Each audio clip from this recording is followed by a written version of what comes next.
1, 2, 3, funky.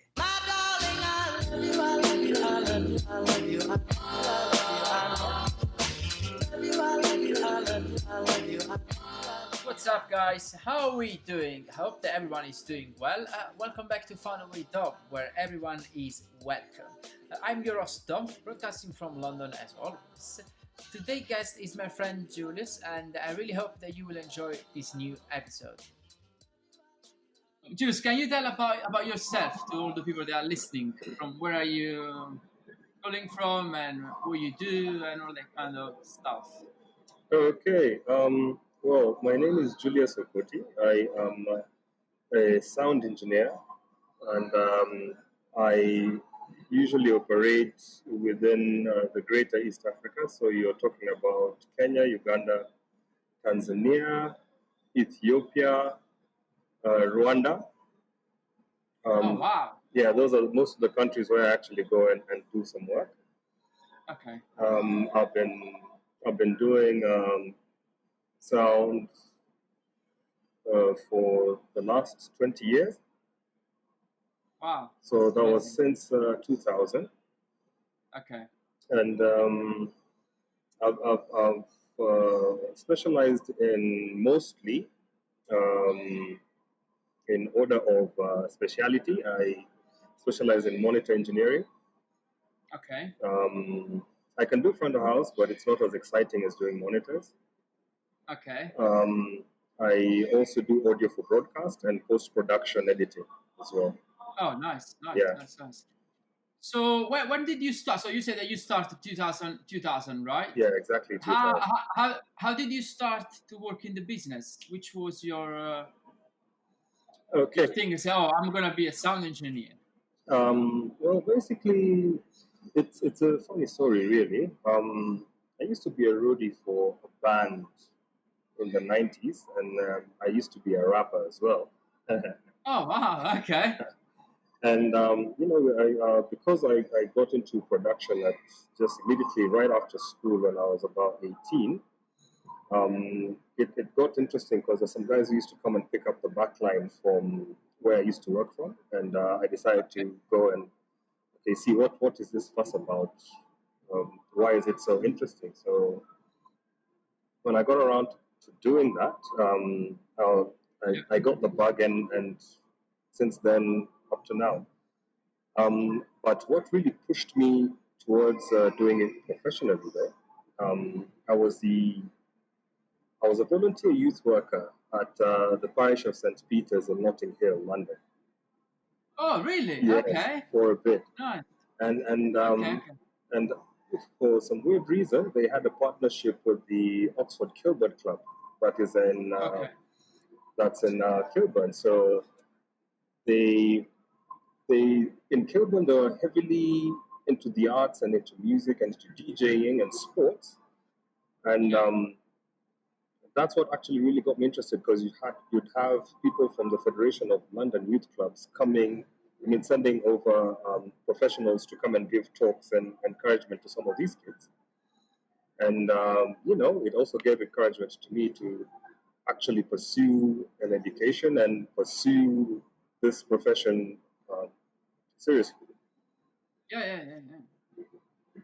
Wow, that's a nice story. Nice story. So you are on site now, right? Yes. Yeah. So nothing is happening in your country about all the virus and anything for the moment. Well, so you are still doing concerts. No. Actually, this is a funny thing. What is happening is we decided, to be very honest, because all public gatherings have been banned. Yep. Simply because, it can encourage the spread of the virus. So we decided to, talk to the Ministry of Culture here, and they gave us a space which is at the Kenya Cultural Center. It's an old theater. I think it was built in the 40s or something. Wow. Okay. Yeah, and so what we're doing, we're trying to run live stream entertainment for the guys who are seated at home, but basically enforcing the messages of, sanitize, wash your hands, wear a mask when you're out in Amazing. public. Wow. Yeah. Okay. Nice. Okay. Hopefully waiting for some sponsors to jump in, and Okay. at least we can provide money for some of the guys who come and do stuff. Yeah. Nice. So it's like a streaming things for all the people that are home. So you're just taking care of about all the streaming stuff. Exactly. Yeah. Nice. So my question that I always ask, what do you wish that you know before that you start on this business? There is something that say, oh, if I knew before, maybe these things could be different. Very, very many things. Okay. What do you have something? Do you have something that say that's good things? Is it like for help other people? Maybe they're starting to work in the business now. Okay, so the advice I'd actually give the guys who are considering and the guys who are starting off in the business is basically, it's very simple. Try and concentrate on one thing, because you see, we are very many guys who can do something, but what do you bring to the table? Because everyone has a specific skill that they're very, very good at. Good. Yeah. And that is what you need to concentrate on. Set yourself apart from everyone else by that particular service that you provide. It's very important. If you concentrate on everything, then you specialize in nothing. If you concentrate on one thing, then it becomes, this is the guy to go to for this. Yeah. And what I've learned from working with some A-list artists who have come to this part of Africa, and also some company executives who own sound hire companies. They say, you need to specifically concentrate on one thing, because not everyone can do everything. It's unfair, because then other guys won't have anything to do. So you need to concentrate on one thing and perfect that one thing. I'm not saying that concentrate on one thing and not pay attention on other things that also help that one thing, but specialize in one thing, so that when you're selling your product, everyone knows, if I want this to happen, I need to go to so and so. And it could be now that we're using audio over IP, it could be your networking skills. How are you able to marry two different systems? What are you going to use? Do you understand how they work? For example, if I have an artist, for example, I know in Europe when artists tour, they come with relatively their whole infrastructure. Sometimes they might come with a board and one fails. So if it's, let's say they run on digital, and one of the digitals fails, so they'll need to run on another board, and you have a Yamaha. So Yamaha is running on Dante, digital is running on Madi. How are you able to marry the two? Do you understand what gear you need to use so that both the boards can get whatever it is? You understand? Not many people are into system integration. Yeah, that's correct. Yeah. Because nowadays people are still thinking that they need to know just the desk and just how EQ a channel of the drum, or just how EQ a group, or how created a group, how many effects they need to use. But they are not concentrated on the machine and how all the infrastructure, as you say, works. Exactly. I agree 100% with you. That's the real things. So my next question is, do you like more studio job, live, corporate stuff? There is something that you prefer to do rather than just say, oh, I'm like a studio engineer, guys. I prefer to do just studio. I am a live engineer guy. Because you said that you do also like, let's say, streaming stuff. So. Yes. I'd say in order of preference, where the first one is the one I really love to do. I'd much rather be out doing a festival. Okay. Because then you get to meet different people, you get to really experience what it is that you're doing for someone when you can actually see them eyeball to eyeball. That's why I say I love doing monitors. Next, I'd say I'd probably might do a broadcast mix. Let's say if it's sports like soccer or rugby, which are huge here.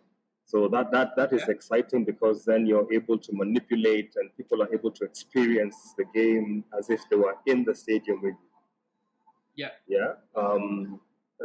Then maybe I'd do studio if I have to. Sometimes you need to make money, so you would do studio, because I find studio very isolating. Close in a room for hours and hours. Exactly. And time flies and you don't understand, you don't know, because it's you're looking at the same thing, sitting on the same chair, same position. It's not as interesting as being outside, although there are people who are very good when they are isolated. So I guess everyone is different, but for me that's how for me that's how I put it. Yeah. So what do you think your unique skill you have that make yourself successful in all of this year and in this industry? I think it's my soft skills. I know how to talk to people. Okay. You see, being the monitor engineer, you usually get the butt end of artist frustration. And you have to understand how to manage certain situations. So you can't be a hothead and be a monitor engineer, because it won't work out for you. You need to bring out comfort in the artist for you to be able to deliver a good service, and so that the artist can deliver their best, their best version of the music that they're supposed to deliver. So it's the soft skills, knowing how to talk to people and being very slow to get pissed off.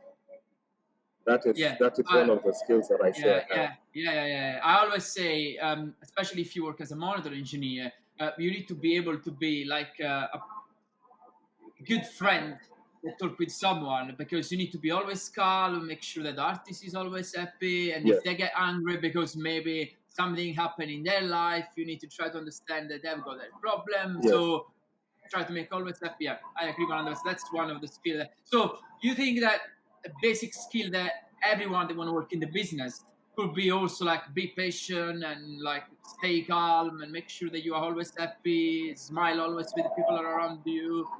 Yes, and I think also one of the other important skills, to be very honest, is at least learn how to play an instrument. You don't have to be fantastic, but you have to be able to tell if a guitar is in tune or not.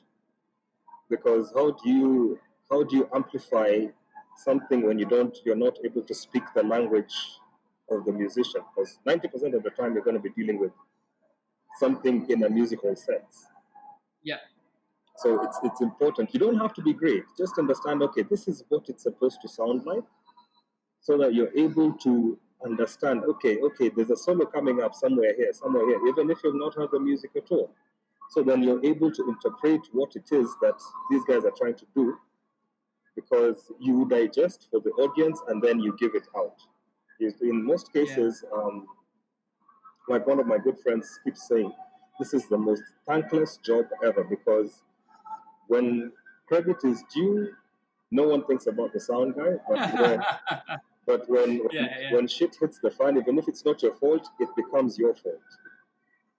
So sometimes it's good to understand what it is that these guys are trying to portray, so that you're able to interpret the music properly. The guys who are sound guys who are not musical, and their mixes are very clinical and very flat. You don't have the feeling, you don't feel the movement, you don't, it's just very plastic. You don't get to enjoy the music. But the guys who understand what these guys are trying to do, the mix is different. It's I put it this way. Those who are married will understand. If your wife is happy with you, and if she's the one who's doing the cooking, you will taste it in the food. But if she's pissed off at you and she's still the one who's doing the cooking, you will taste it in the food. The feeling comes across, whether you like it or not. So even the guy who's mixing, if he's feeling the music, it comes across. If he's not feeling the music, it does not come across. I can say that I agree 200%, not 100% for what you say. And that's one of the reasons that I always say to a lot of people.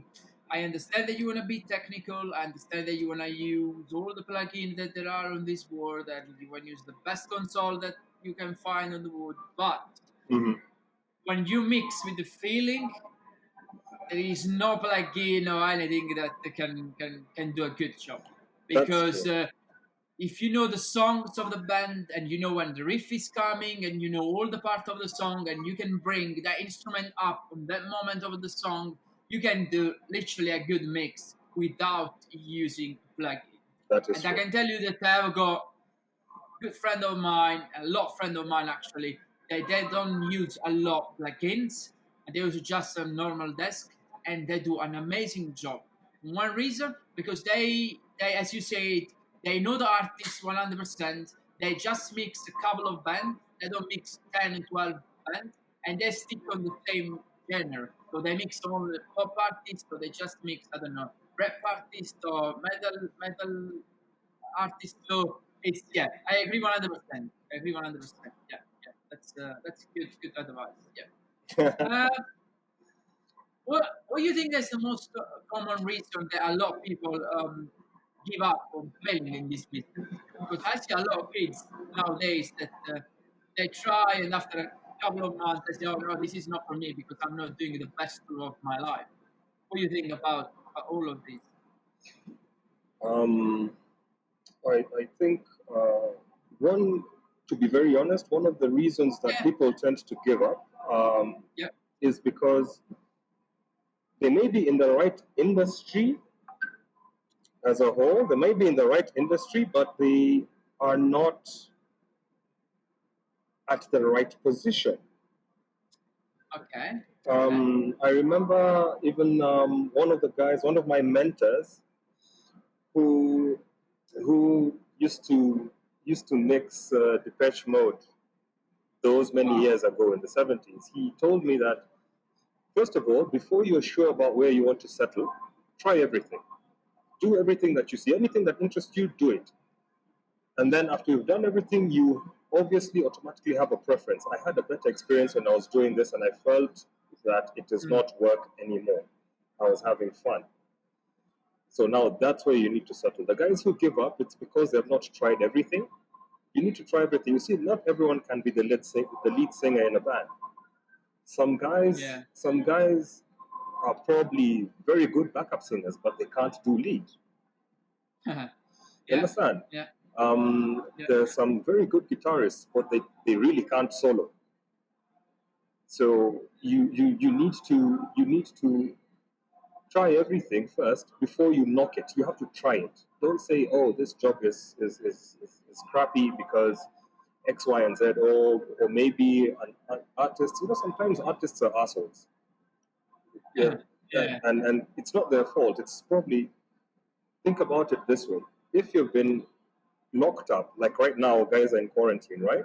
Yeah, yeah, And some countries are in lockdown. So you can imagine you're locked in with an amount of people for over an extended period of time, doing the same thing repetitively over a period of time. Tell me if you want to be grumpy. You'll be a very grumpy person. So yeah. you have to understand that. So if someone if someone shouts at you, it's part of learning. Understand, okay, fine. Next time I won't let this guy shout at me because I'll make sure that X, Y, and Z. Or I won't take it to heart because this guy is very, I mean, they're tired, obviously, and they're edgy. So they're looking for a release to release the tension that they've got within them. So it shouldn't be something that someone tells you, oh, you're a shit engineer. It doesn't mean that you're a shit engineer. It means that they think, or their opinion at that point is to make you, is to put you down, so that they can feel better about themselves. It's not about you giving up. I'll give you a short story. So last year, Yeah. um, I'd say for the past 8 years, I've been a freelancer. Okay. Just I've been freelancing all over the place. I've been offering my services to a bunch of people. Okay. And basically, last year was one of the worst. Oh wow. Okay. Was one of the worst years in terms of the event industry in East Africa. Okay. because Is there any reason? you see now, unfortunately, the economy in East Africa is such that 90%, 90% of businesses and corporates depend on government tenders. Huh. Okay. Yes. So when the government does not pay, it trickles down to everyone. So advertising budgets go down, event budgets go down. So you find that companies are not able to hire extra help because the money is not enough to go around. Yeah. So I had to close shop and look for employment because I wasn't. I honestly, I'd done last year. I did, I think, 2 jobs. Wow. Yeah, the whole year. I did about 2 jobs, but somehow I was able to pay my bills. I don't know how, but somehow I was able to pay my bills. But I only did 2 jobs. Be it post-production, be it being on the field, be it broadcast, as nothing. I just did 2 jobs, which were conferences. Okay. They were very boring, but they paid the bills. Now, Yeah. so one of the guys that I've known for a very long time runs a company called Homeboys Entertainment. Told me, you know what? Yeah, come over. Let's see what we can do.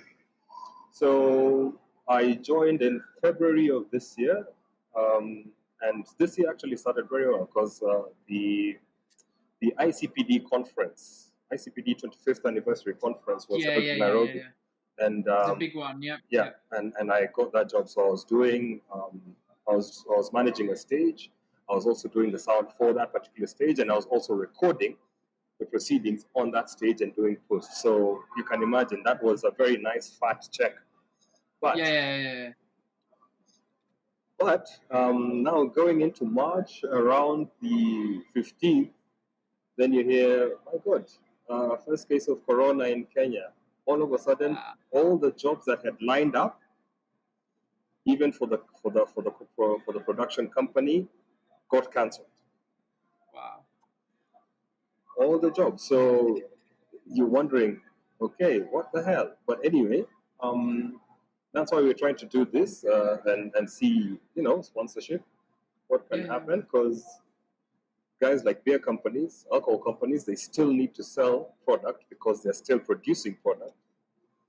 But you see, all the restaurants and clubs have been shut down, so they need to do deliveries. Wow. They need to push their product. So we're trying to offer a platform where, it becomes a give and take, so that we are able to pay the DJs, we're able to pay musicians, we're able to pay techies like me, and some guys are able to cover their overheads just so that we keep the wheels turning somehow.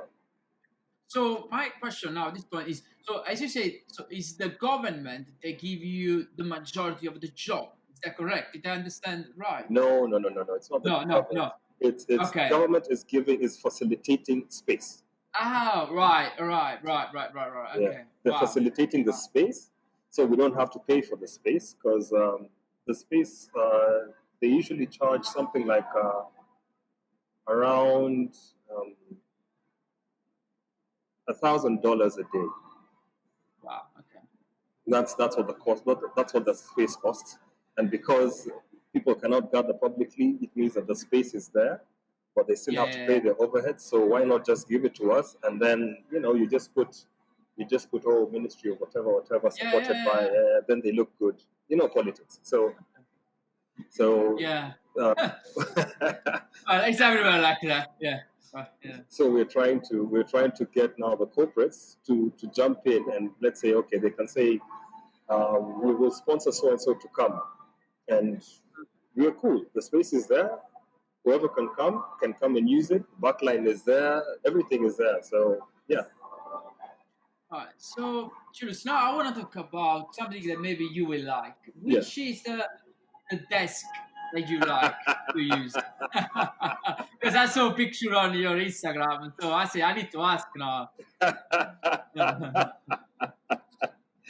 Wow, I knew that question was coming. Yeah. Okay, let me be flatline honest. Flat honest. Okay. No offense to any representatives that are listening, but the desk that I prefer in terms of do the dynamics work? When the gate is shut, is it shut? When the gate is open, is it open? Do I hear it open? You understand? I'd say Yamaha, all relatively, most of the digital Yamaha desks are good except the TF series. The TF, I think, is shit. Oh my god. Yeah, it is indeed. It is. Yeah. I don't like it as well. Yeah. Yeah. I've used the O2R, I've used the DM1000, the DM2000, I've used the, which one? The O1V, I've used the M7, I've used all the CLs, and I've used the TF. So the TF, I think they need to stop producing that one. It's terrible.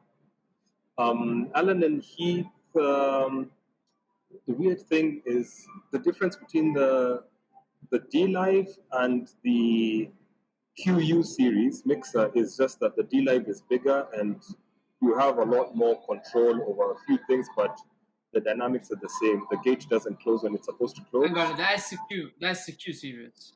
Yeah. Yeah. Okay. The gates don't close when they're supposed to close, and then they tend to make the system sound brighter for some weird reason. Yes. Every time I plug in like a DQ a system before I prep a system before I plug in the desk. So I prep the system and then I plug in the desk. The system sounds brighter. Weirdly enough. Okay. That's interesting. Yeah. Which desk did you use? The S7000. The S7000, yeah, with the CD, with the DM64. Ah, that's interesting. Yes. Okay, because I am a big, I don't know if you know, but I'm a big allen&heat fan. Yeah. I own an allen&heat, yeah. So I mix on the big one. I didn't think, next time I'm gonna try to check more about these things. Yeah, it makes the system sound slightly brighter, which is noticeable. I find it very weird, but yeah. But anyway, I feel the dynamics on Allen and Heath are not as sharp as they are supposed to be. The average desks, I find. They're not bad. They're okay. It's just that when something breaks, before you get support, you'll be waiting a long time. So. Okay. I hear you. Okay. Bang for buck, I'd say Yamaha. Okay. Yeah, because I also. So you are not like a lot of people, big 𝐥𝐤𝐤𝐞 fan. No, 𝐥𝐤𝐤𝐞. I find it's like a rocket ship. When you need to do something quickly, if you're mixing on the fly, you've never had a band before, you will sweat it out a good one. If you've done the band before and you've prepared beforehand, then you're okay. But in some of the festivals, you don't have time for sound check. You're going. So yeah, it's okay. If you're not prepared, you're in trouble with the 𝐥𝐤𝐞. Yeah. Yeah, it's too much rocket science for when you don't have enough time. But for theater and for TV, they're good. They're good. They sound pretty flat. Not bad at all. But if I'd be asked, it's easier for me. But that's just my preference. It's easier for me to use a Yamaha. If I don't have a Yamaha, I'll use an Allen and Heath. But that's where I like the second choice. Yeah. Good. Because you can get to things quickly. Yeah. The surface is really friendly. Yeah. Especially the Yamaha one is really easy to use and go around. Yeah, I agree. My next question is: do you have any mic that you can live without? Which is your preferred mic? Oh, for what? No, that's for what? Let's say in general. Let's say basic kit that you like. basic kit. Yeah. An SM58 and a Beta 58. Okay. Yeah, Okay. as in at least you know what you're getting into. You know what it's supposed to sound like. You know what it can and what it can't do. At some point, there's a festival we had in Tanzania, I think, and we had already set up, but the guys had forgotten the kick mic in Nairobi, and we actually just used an SM, and it was cool.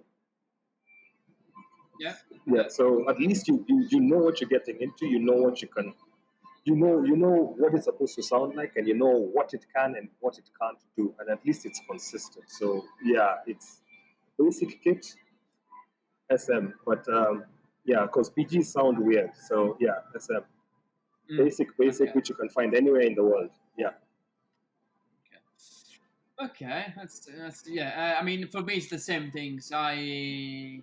I like the SM58 sound, and I am still that guy that on the snare use always the 57. Yeah, because for me there is nothing better than that mic. I mean, I just That's like true. it. It just sounds You really get the good. nose and you get the sharp attacks and the nice Yeah. notes. Yes. Yeah, that's correct. Yeah. So at this moment of your career, there is anything that you are focused on, like mainly it's just doing sound, as I understand, correct? Yes. Okay. So your main focus is on live sound engineer and monitor engineer. I think I'm okay. To be honest, right now, Yeah. I'm getting a bit long in the tooth, so I need to think about an exit strategy because you can only do this shit for a certain amount of time before your body tells you, you know what, fuck you, you're not going to do this anymore to me. So I'm sort of focusing on mostly the broadcast and mentoring some of the younger guys who are coming up. Yeah.